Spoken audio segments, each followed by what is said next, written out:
Nana Shastra Vichanek Nipano Sahadharma Samsapakam Lokanam Hitakarino Tribhuvane Mahanyo Sharanyakaro Radha Krishna Padaravindra Bhajana Nandena Mattalikayo Vande Rupa Sanatano Raghujugo Shri Jiva Gopalako Vande Rupa Sanatano Raghujugo Shri Jiva Gopalako.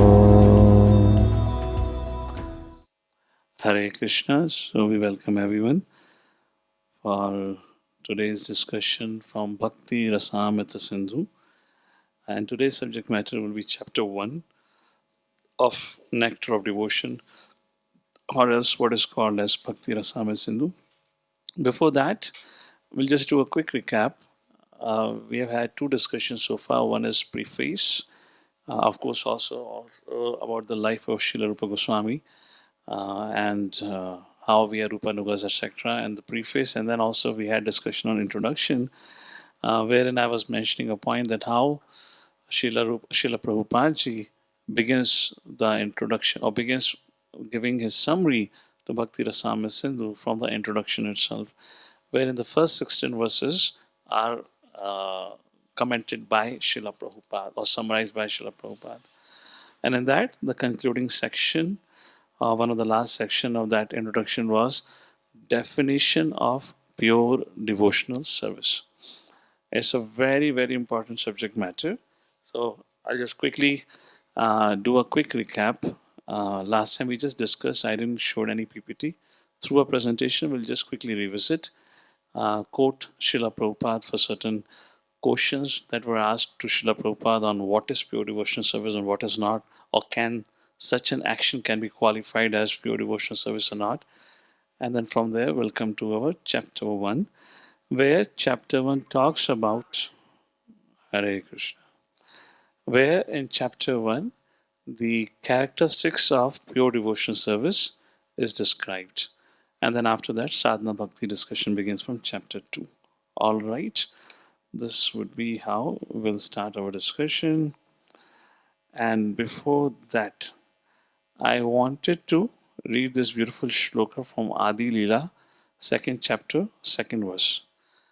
Krishna Kirtana Gana Nartana Kala Pathojani Bhrajita Sadbhaktavali Hamsa Chakra Madhupa Shreni Viharaspadam Karnanandi Kaladvane Vahutume Jivva Maru Prangane Shri Chaitanya Dayanidhita Valasa Leela Shudha Swadhuni.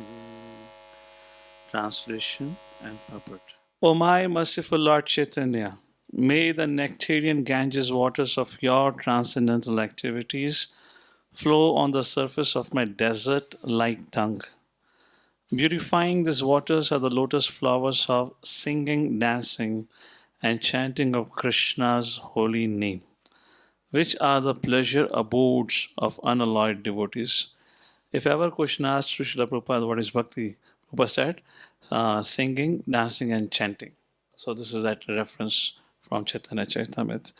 These devotees are compared to swans, ducks, and bees. The rivers flowing produces a melodious sound that gladdens their ears. So Lord Shri Chaitanya Mahaprabhu activities are compared to the nectarian Ganges water, which flows on the surface of my, may that activities of the Lord may flow on the surface of my desert-like tongue. This is just to, I'm using this verse just to kind of talk about the importance of nectar of devotion. That was a little bit discussed in preface. Or else, why did Srila Prabhupada call Nectar Devotion to be the law book for ISKCON? This is considered one of the most important book Puppet. Our tongue always engaged in vibrating useless sounds that do not help us realize transcendental peace. The tongue is compared to a desert because the desert needs a constant supply of refreshing water to make it fertile and fruitful. Water is a substance most needed in the desert. The transient pleasure derived from mundane topics of art, culture, politics, sociology, philosophy, poetry, and so on is compared to a mere drop of water because although such topics have a qualitative feature of transcendental pleasure, however, they are contaminated or saturated with the modes of material nature. Therefore, neither collectively or nor individually can they satisfy the vast requirements of the desert like tongue. Despite crying in various conferences, interesting, huh? People who attend conferences purposing crying in conferences, giving presenters, call it crying in conferences. Therefore, the desert like tongue continues to be parched. They keep on hankering. For this reason, people from all parts of the world must call for the devotees of Sri Chaitanya Mahaprabhu, who are compared to swans swimming around the beautiful lotus feet of Sri Chaitanya Mahaprabhu or bees humming around his lotus feet in transcendental pleasure, searching for honey. The dryness of material happiness cannot be moistened by so called philosophers who cry for Brahman liberation or similarly dry speculative objects. In other words, our hankering cannot be satisfied by any kind of material research or advancement, and nor by any kind of dry philosophical speculation. The urge of the soul is different. The soul can be solaced only by the mercy of Sri Chaitanya Mahaprabhu and his bona fide devotees who never leave the lotus feet of the Lord to become imitation Mahaprabhus, but all cling to his lotus feet like bees that never leave a honey soaked lotus flower. So, here the glories of bhakti have been described by Sri Chaitanya Mahaprabhu, how it satisfies. And then Prabhupada says, Lord Chaitanya's movement of Krishna consciousness is full of dancing, singing about the pastimes of Lord Krishna. It is compared herein to the pure waters of the Ganges, which are full of lotus flowers. The enjoyers of these lotus flowers are the pure devotees, who are like bees and swans. They chant like the flowing of the Ganges, the river of the celestial kingdom. The author, Krishnadas Kaviraj, desires such sweetly flowing waves to cover his tongue. He humbly compares himself to materialistic persons who always engage in dry talk from which they derive no satisfaction. If they were to use their dry tongues to chant the holy name of the Lord, Hare Krishna, Krishna Krishna, Hare Hare, Hare Ram, Ram Ram, Hare Hare, as exemplified by Lord Chaitanya, they would taste sweet nectar and enjoy life. Hare Krishna. So Sri Chaitanya Mahaprabhu asked Srila Rupa Goswami to compose a book based on extensive research that establishes how karma, jnana, fails, is not even a drop of an ocean in comparison to the joy or satisfaction one achieves by the practice of bhakti. That is first part of discussion. Second part, for which Sri Chaitanya Mahaprabhu asked Srila Rupa Goswami to write Bhakti Rasamrita Sindhu, is to help us understand who is a devotee or who is a fake. How do we understand somebody has attained Bhava Bhakti, Prema Bhakti? Srila Rupa Goswami, as I said, this is an extremely technical book. We got to pay attention, we got to read it regularly to be able to comprehend it. Srila Rupa Goswami have described symptoms of what Bhava Bhakti looks like. It's not that somebody rolls on the ground. Srila Prabhupada was in Vrindavan and a man came to the temple hall in the morning hours. Aarti was going on, and as soon as the chanting of holy name began, imagine, and he howls, Krishna! And he crashes on the ground. And he begins to roll on the ground, Krishna! Krishna, Krishna, Krishna. Now, maybe for the city dwellers, maybe for you, you might be a little surprised what's going on. But for this is one of the described ecstatic symptom where you have lost external sense of consciousness. You've lost a sense of where you are, and you're so much absorbed that you don't know, and you're just chanting Krishna, Krishna, Krishna. All the devotees, oh, pure devotee, advanced devotee, we should not accidentally touch his body, we'll get uprat. So everyone was looking at Prabhupada, what to do with him. Prabhupada said, well, we'll get to know how advanced he is. Kick him hard. And devotee like, what? Kick him hard? Prabhupada said, well, you kick him hard, we'll get to know how advanced he is. And one devotee went and kicked him. And the moment this fellow got a kick, I mean, what happens, as long as you are in your own comfortable situation, you can fake yourself whatever you want. But गाली केवल मातृभाषा में ही निकलती है. The moment he got kicked, he began to swear. He began to, use abusive words. And then Prabhupada said, throw him out of the temple. Why? He's faking bhakti. This is not, just rolling on the ground is not the symptom. So through this, Bhakti Rasamrita Sindhu, Srila Rupa Goswami not only tells us or teaches how bhakti to be the highest or how to practice bhakti, but also gives us the symptoms of different stages of bhakti to save us from this pretentious nature.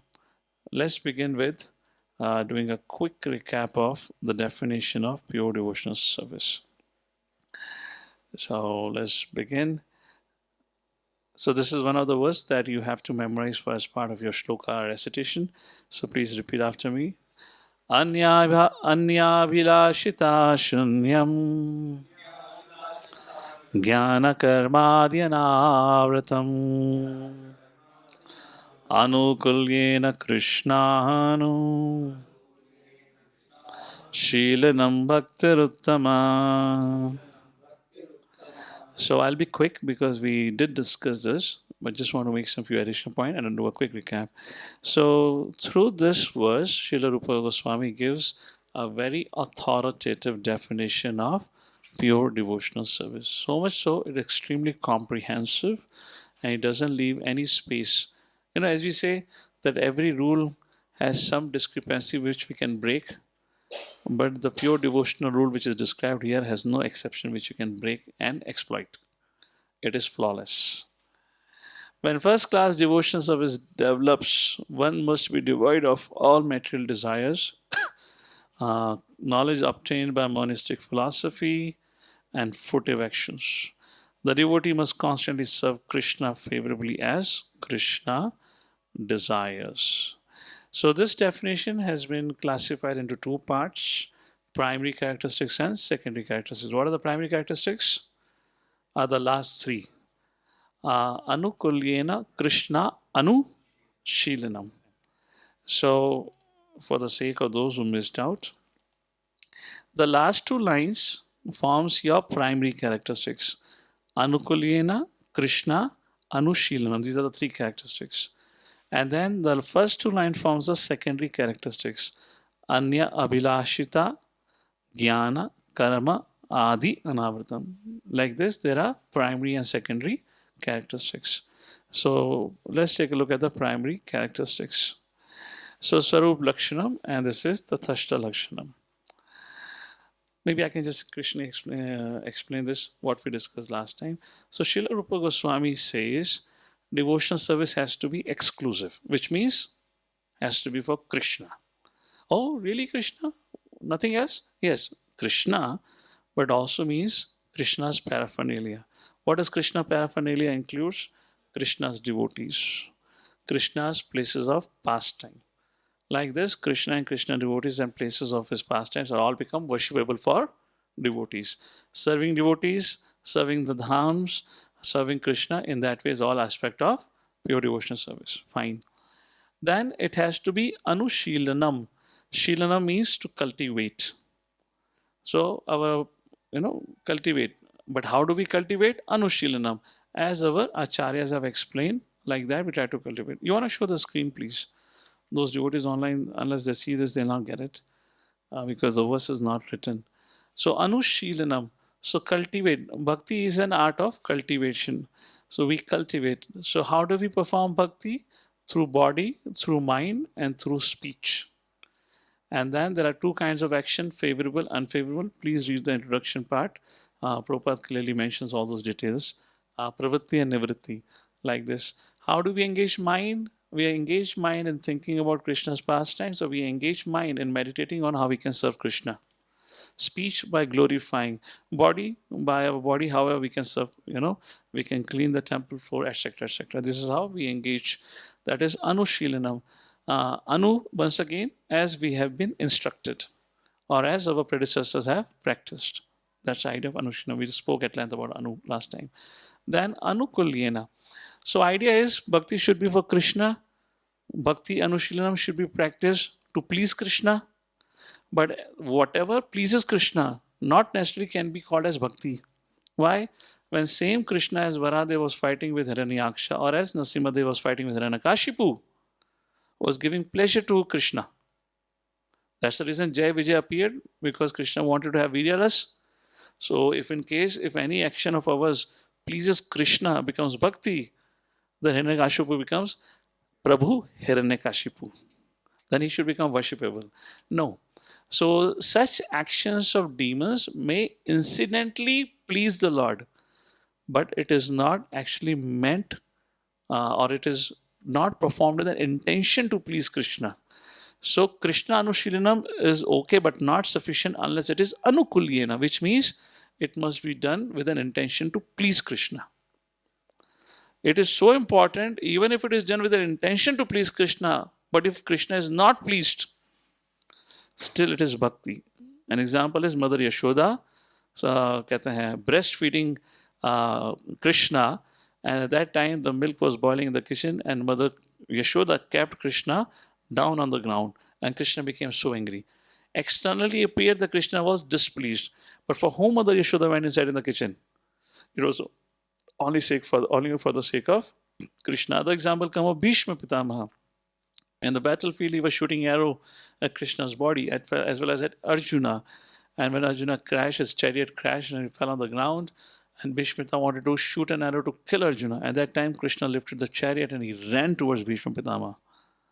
So, which means, looks like, oh, Krishna was angry.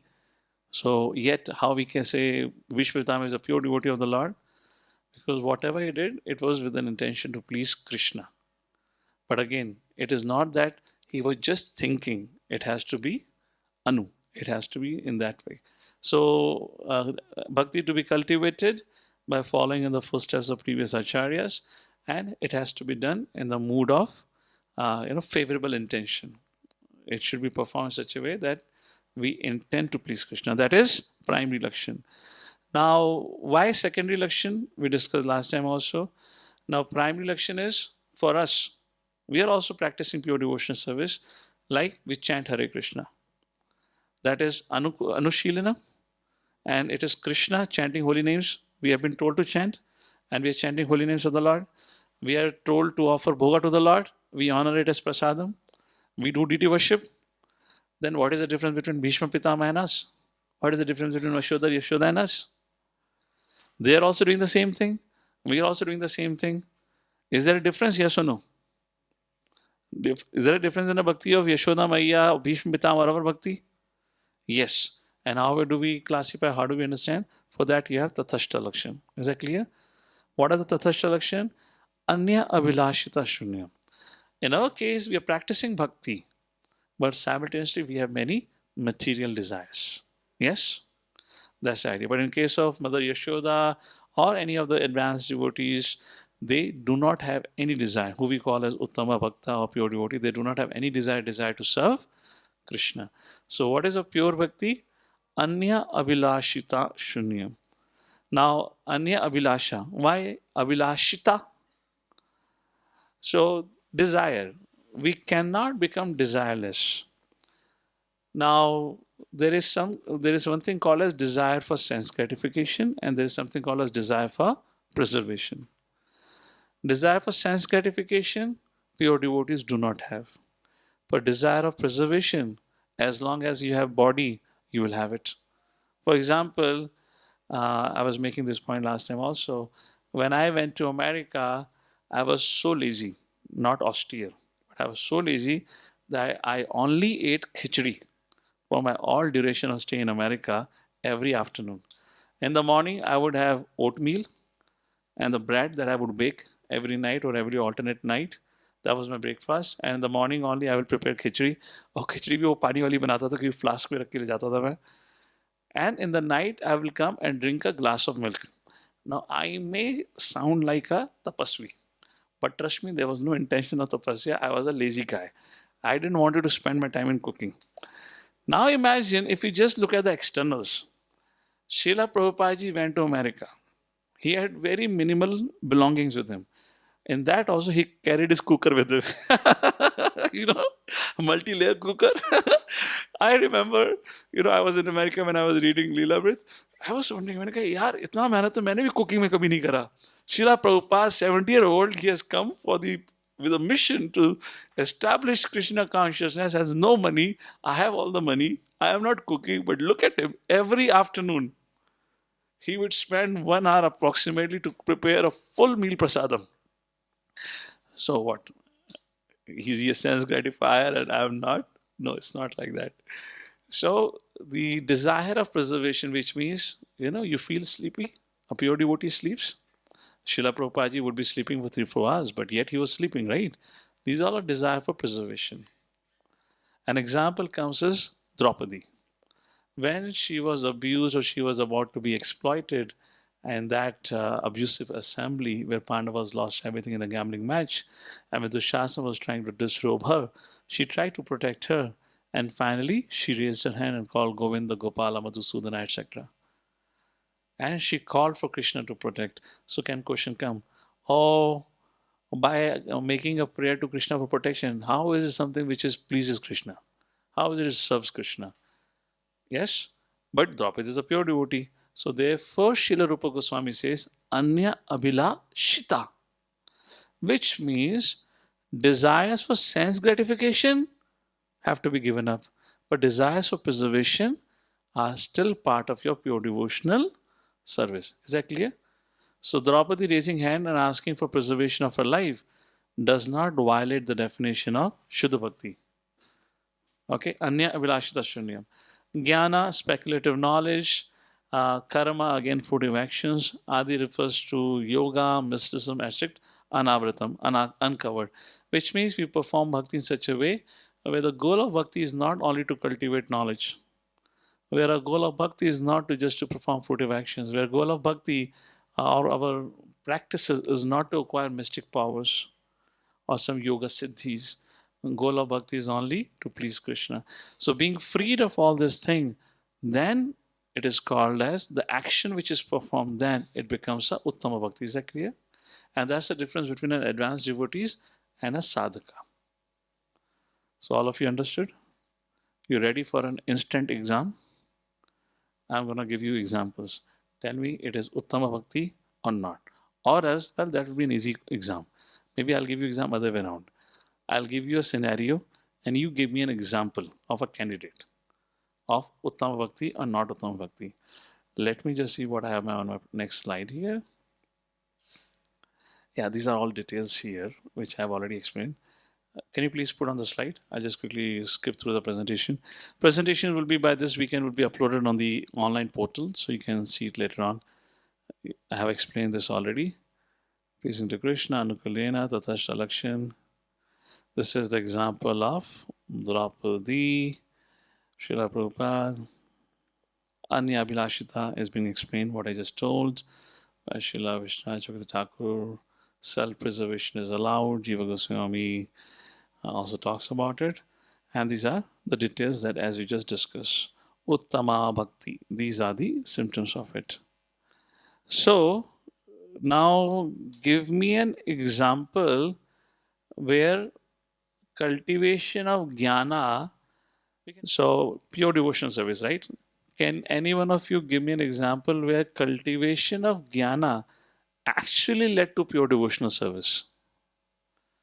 In other words, they were jnanis and they became pure devotees eventually. Yes? Yeah, the first example is itself four Kumaras, where they did not limit themselves with impersonalistic idea. They went as they heard from Brahmaji that there's a Supreme Personality Godhead, he has his abode. So they went there to meet the Supreme Personality Godhead. Any examples of Gyanis or Jnana where Jnana became a hindrance to their pure devotional service? Although they knew everything about philosophy, but they could not become pure devotees. Huh? Vedic Brahmanas, Yogic Brahmanas. Yogic Brahmanas in 10th canto Srimad Bhagavatam, you read, although they were performing yajna to please Vishnu, where Vishnu was standing at their door saying that give me bhoga. And they said, no, we'll put bhoga into the yajna. We'll not give it directly. Yes. Vishwamitra Muni ka example. Not exactly because he first of all changed his varna from Kshatriya to Brahmana, was out of competition towards Vashishta. I don't think so he had bhakti into far सपने में भी शायद कभी सोचा था, बात की बात हो सकती है अलग. Later on, of course, Lord Ram accepted him as one of his gurus. So then he was qualified when Vashishta Vishwamitra feud had pacified. That's not how he began with like that, but yeah, maybe could be. All right. Sorry, you said Jnana, right? No, that is not Jnana of Yogic Brahmana. That was karma. They were performing fruitive actions. No? That was not Jnana, because they were performing this ritualistic activity. Jnana example comes from Chaitanya Lila, actually, Keshav Kashmiri and others. Where karma was performed and resulted in pure devotional service. Example is given by His Holiness Giriraj Maharaj, and this context is of Srila Prabhupada ji taking sannyas ceremony. When Srila Prabhupada ji was undergoing his sannyas ceremony, and the Vedic mantras were chanted, and our Krishnadas Goswami, I believe that's the name of Prabhupada's godbrother, he was singing Kirtan. So he was told, lower down your, sound. And Prabhupada will look at the Brahmana and says, yes, yes. And then Prabhupada will tell him, increase the volume. So that activity. Anyways, that's how Giriraj Maharaj explains in that. Karma, not pure devotional service, that this thing. Vairagya, Jnana, Karma, Adi, where Vairagya led to pure devotional service, or where Vairagya did not become a hindrance for pure devotional service. 6 Goswamis of Vrindavan. They were the greatest Vairagis like this. Sri Rupa and Sanatana Goswami is described every single day. They slept underneath a different tree. How many of you agree we become very attached to the place of sleeping? We'll not change our bed from this bed to that bed also, yes? If you're sleeping on this side of the bed, hey, songa. And Srila Rupa Goswami, Sanatana Goswami every day would sleep underneath differently. That's the point. And the Vairagi, whose Vairagya became a hindrance from cultivation of pure devotional service, is known as Giriraj Swami Maharaj mentions Ramachandra Puri, like that. So those are the examples mentioned, just to give you some little broad understanding. Let's go back to the presentation again, please. Sarup Tatashta Lakshan, where is my presentation? Yeah. Moving forward here. So after giving this authoritative definition, Srila Rupa Goswami, as I had said before, whatever points he makes, he supports it from Vedic text. So this Anya Abhilashita Shunyam verse is composed by Srila Rupa Goswami. Now, is there any Shastric reference which supports this definition of pure devotional service? And for that, Srila Rupa Goswami quotes this particular shloka from, this is from Narada Panch Ratra. Let's take a look at this. This is another verse for us to memorize. Sarvapade vinirmuktam tatparatvena nirmalam rishikena rishikesha sevanam bhaktiruchyate. Let's draw a quick comparison between these two verses. I've just given a definition here, but we'll take word by line by line. So, Sarvapadi Vinirmuktam. Sarv Upadhi Vinirmuktam. Giving up all kind of designations. What does Srila Rupa Goswami wrote? Anya Abhilashita Shunyam. Giving up designations, and he says giving up all desires. Then Tat Paratvena. Taking Krishna to be the highest object. And Srila Rupa Goswami says Anukulyena. done only with the intention to, please Krishna or favorable. Then Narad Muni says, Sevanam. And Srila Rupa Goswami writes, Anushilanam. That is service only. And then Nirmalam, which should be faultless. And Srila Rupa Goswami says, Jnana Karmadi Anavarata, which means not covered by the faults of karma and jnana. Like this, Srila Rupa Goswami gives the definition, and that's how Acharyas explain. This is how, this is the reference. Some example of pure and not pure devotional service. So, quick yes and no. Those who are online, they can write on the chat. Draupadi's call for help. Pure devotional service, yes or no? Okay. Gajendra's call for help. Okay. Dhruva's surrender. Dhruva's surrender. Dhruvamani, he was insulted by his stepmother. He became angry, went to the forest. He went to the forest to perform tapasya, to please Vishnu. So his surrender is part of pure devotional service, yes or no? No. Because his abhilasha was, I want a kingdom greater than my great grandfather Brahmaji. So his surrender was not pure devotional service. Okay. Kubja surrender. You know Kubja? Who Krishna met, Krishna and Balaram, when they entered on the very first day when they entered Mathura. So they were going through the forest. This is after killing a washerman, punishing a washerman. And this Kupja, who was tilted at three places, kind of thing, she came in front of Krishna. She was carrying the fragrance which she would prepare for Kamsa. And Kubja surrendered, and Lord Shri Krishna kept his feet at her feet and brought his fingers like this, put underneath her chin, and he raised her. She became, immediately straight woman. And not only she became straight, she became extremely beautiful. And then Kubja just, she surrendered herself entirely to Lord. So, Kubja surrender.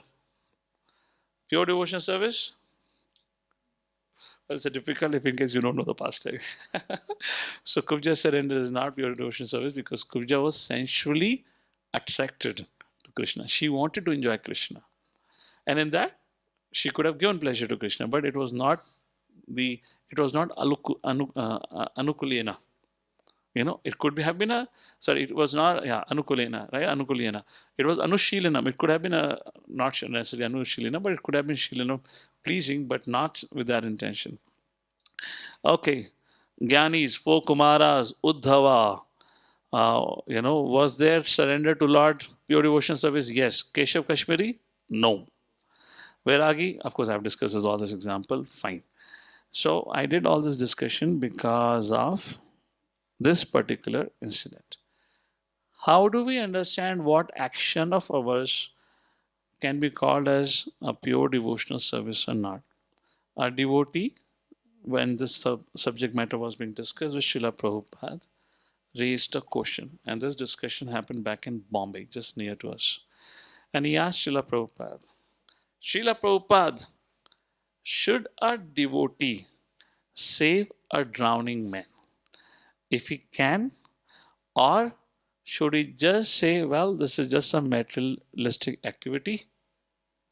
We are not interested. We are interested only in serving Krishna. And we don't interfere in anyone's karma. We just serve Krishna. So the question is, should devotees save a drowning man? If yes, does it become a pure devotional activity or no? If it is not pure devotional activity, then he should not perform. And even if it is, then he should perform. The question is, saving a drowning man, would it be a pure devotional activity or not? So question is asked to Prabhupada, should we do that or not? Now it's a little serious question. Giving some money to beggar is simple. Now you can take lessons from here, then you can apply in many contexts. Therefore, I'm using this question here. Should a devotee save a drowning man? A question asked to Prabhupada. You please give me, without saying anything, yes or no. How many of you say yes, raise your hand. How many of you say no, do not raise your hand? अरे बड़े जालिम लोग हो, केवल 3-4 लोगों में ही दया है, बाकी वे दया ही नहीं है. Really? You don't know swimming. Okay, no, that's a different thing. Question is don't put your if and but here. Okay. Okay, the comment came, Prabhu, I don't know swimming, so how can I save? No, no, don't bring all this trick here. My simple question is if you have the ability to save, so should you save a drowning man? And would it be called as a pure devotional service or not? So, according to the definition of pure devotional service, we're trying to evaluate this act of saving a drowning man is right or wrong, should devotee do or not. So, okay, let me just quickly check our online audience. Uh, Hopefully, everyone's camera is on. So, how many of you say yes, a drowning man should be saved? Give me a quick thumbs up. How many of you say, well, Baba, everything is governed by karma? जैसा करोगे वैसा भुगतोगे. Why should we interfere? वैकुंठपति प्रभु कुछ suggest करिए क्या करना है. अच्छा, now you're visible, your camera was somewhere else. Okay. No. So what I was saying was, yes, saving a drowning man is a duty of anybody. Okay. Whether he's a devotee or a non-devotee. Okay. Interestingly, Prabhupada said no. Okay. Have patience. Let me complete. I'm not complete. I just used a word. Let me complete, and then we can take further information. Prabhupada said, no, we should not. And Prabhupada gave reason why we should not. Prabhupada said, well, please understand everything is governed by Krishna and Krishna's energy. Whatever is happening is not incidental or accidental. Whatever a person is experiencing in his or her life is nothing but his own karmic reactions. One should not unnecessarily interfere in others' karmic reaction and become an obstruction. So, philosophically, Prabhupada said we should not get involved into it. This is Shastra Vichar. Because this is, if you look at it, this is karmic reaction, right? Somebody is stuck, there is a karmic reaction, yes or no? But then Prabhupada says there is called as Loka Vichara, which is most of us right now governed by that. Are a drowning man? I should save him if I can save him. And that Lok Vichar says, well, if you have ability, help another person. So Prabhupada said, well, according to Lok Vichar, at times we need to act. Then otherwise people will call this Hare Krishna people are very heartless, are very hard-hearted. To give you an example, in Australia, there was Jagannath Rath Yatra was going on. This is during Srila Prabhupada's time only. And suddenly, on the street where Rath Yatra was going on, in one building caught a fire. And it was a tall building, and somehow the lanes were narrow. The fire ambulance could not reach. And the only option left for the people who were on the top floors was to jump. Now everyone was wondering, if they jump, how would they survive? So what did devotees do? They dismantled the canopy on top of Lord Jagannath, took out the cloth, and that became a cloth to held on the audience who were going to jump. And that is what happened. So through that, they saved lives of several individuals. And next morning, there were big articles in news media saying that Hare Krishna Wala saved the lives of many Australians. And when Prabhupada got this piece of article, Prabhupada was very happy. He said, this is such a good thing happened. So Prabhupada said, this is Lok Vichar. So we have to evaluate in a given situation what can be done.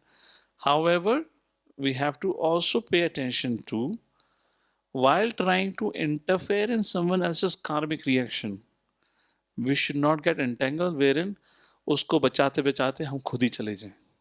Because sometimes emotions drives us so much.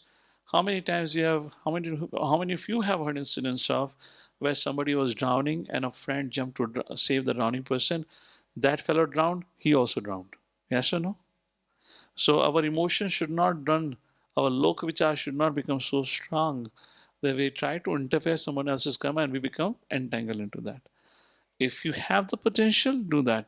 Even if you take a look in the flight, what do the flight attendants say in the case of emergency? When the oxygen masks fall, first you protect yourself. When you are stable, then try to protect another person. So we can extend ourselves But we should, in general, we should not get involved in others' karmic reaction unless you know we are responsible for that individual. You are a leader in the society, and it is your community member. Generally, the subject matter is said in context of unknown person. In that way. All right. Any comments on this? If not, let's move forward. This is how Prabhupada presented this idea. Back to the presentation, please. So, characteristics of bhakti, these are some definitions. I'll take a look. Maybe we can recite and then we'll go to the next chapter. Krishna Bhakta Nishkama Ata Eva Shanta Bhukti Mukti Siddhikami Sakale Ashanta. Siddhikami It's Sakale a very beautiful Ashanta. verse. Krishna Bhakta, because he doesn't have any desire for sense gratification, therefore is always peaceful. Whereas those who have desire for bhukti, mukti, and siddhi, sense gratification, liberation, and some mystic opulences, they are always dissatisfied. Narayana parasarve Sarve na kutushana bhipyati Nakutaschana Bibhyati swargapavarga narkeshu Swargapavarga Narkeshu api tulyata darshinaha. Apitulyartha Darshinaha. So another beautiful definition of a pure devotional service, where it is said, for a devotee it does not matter, he is in this world or is beyond this world. Swarga, heavenly planets. Apavarga, spiritual world. Narkeshu means hellish planets. He can be in any situation. Api tulyata darshina, and sees everything as with the same vision. Why? Narayana parasarva na kutushana viviti. He is not afraid of any situation. One who has taken full shelter of Narayana. This is spoken by Lord Shiva to Mother Parvati. Like this, there are many, many verses. And this is the verse which will be repeated several times in NOD. I'll make this as the last verse and start with the chapter 1. This is a verse which describes 5 types of liberations. Salokya sarishti samepya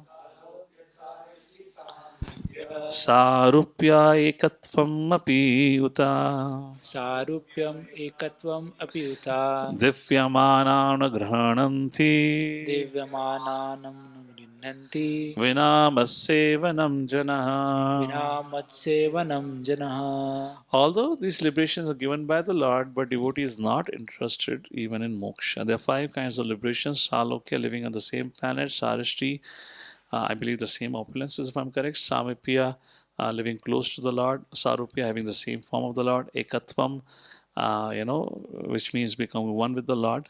Like this, the devotee has no desire, although it's all offered by the Lord.